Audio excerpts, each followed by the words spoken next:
Hi, I'm Michael Collins with Noble News, back here in the Noble studio.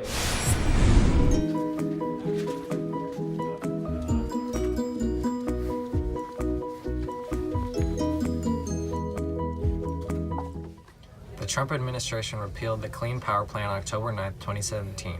This ended Obama's rules on how much carbon emission was allowed at power plants in the United States. This was part of his plan to revive the coal industry. Trump said this would raise $30 billion by the next 7 years. On August 2, 2018, automakers were allowed to keep fuel efficiency at 36.9 miles per gallon. This took away the states' rights to set their own standards on fuel efficiency. This also caused an increase of oil use by 500,000 barrels per day, causing more greenhouse gases to be created. Trump wants to build a wall on the U.S. southern border to keep illegal immigrants out, and he also wants to have Mexico pay for it.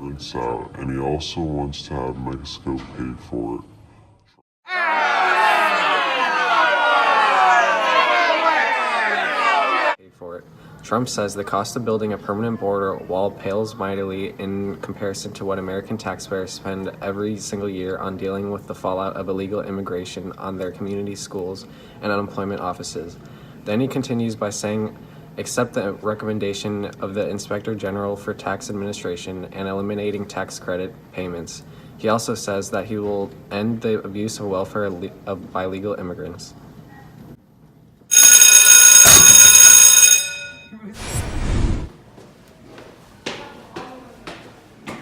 Trump plans to deport 2 to 3 million illegal immigrants with criminal records. Now moving on to immigration expert Justin Wong. Thanks, Michael. The United States was born on immigration. Since the 18th century, immigrants from all over came to America to live the American dream. In the 1900s, the country had a huge boom in population due to the gold rush and World War I. On the west side of the country, Chinese came to try their luck on obtaining gold and a new life. On the east, many Italians came fleeing in fear of their fascist-turning country.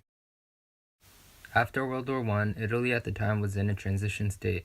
In the 1900s, Victor Emmanuel III reigned from 1900 to 1946 as the king.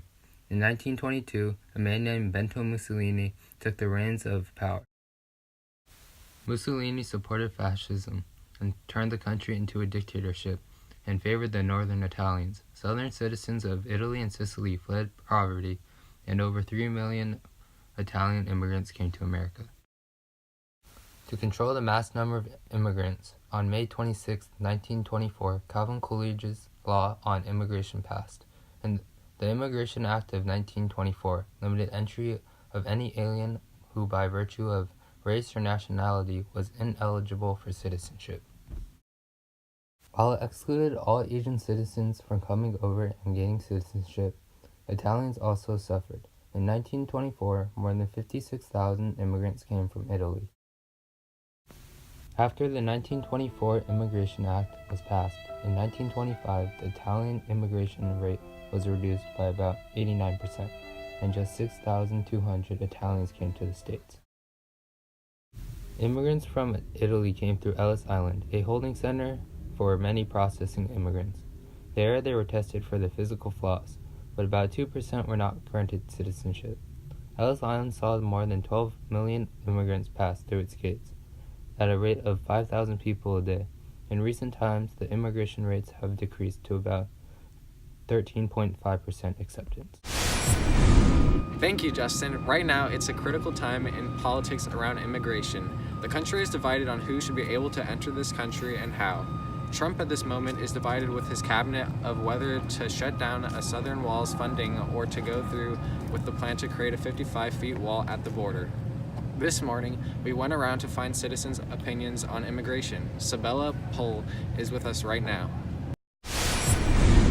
Thank you, Michael. Now with me today, I have Nathan Lickfors, who is the representative of Californians for Population Stabilization. Hello, Nathan. So, what are your views on the current immigration policy? Well, there are 11 million illegal immigrants here in our great country of America, and I believe that it poses threats to all Americans. And what threats do these immigrants pose? Well, obviously, they're taking our jobs from us. You know, I was born here in America, and if I wasn't able to get a job because an illegal immigrant had it, I would be very angry. Also, immigrants can't even speak American like me.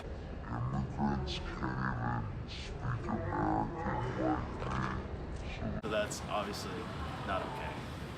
I see.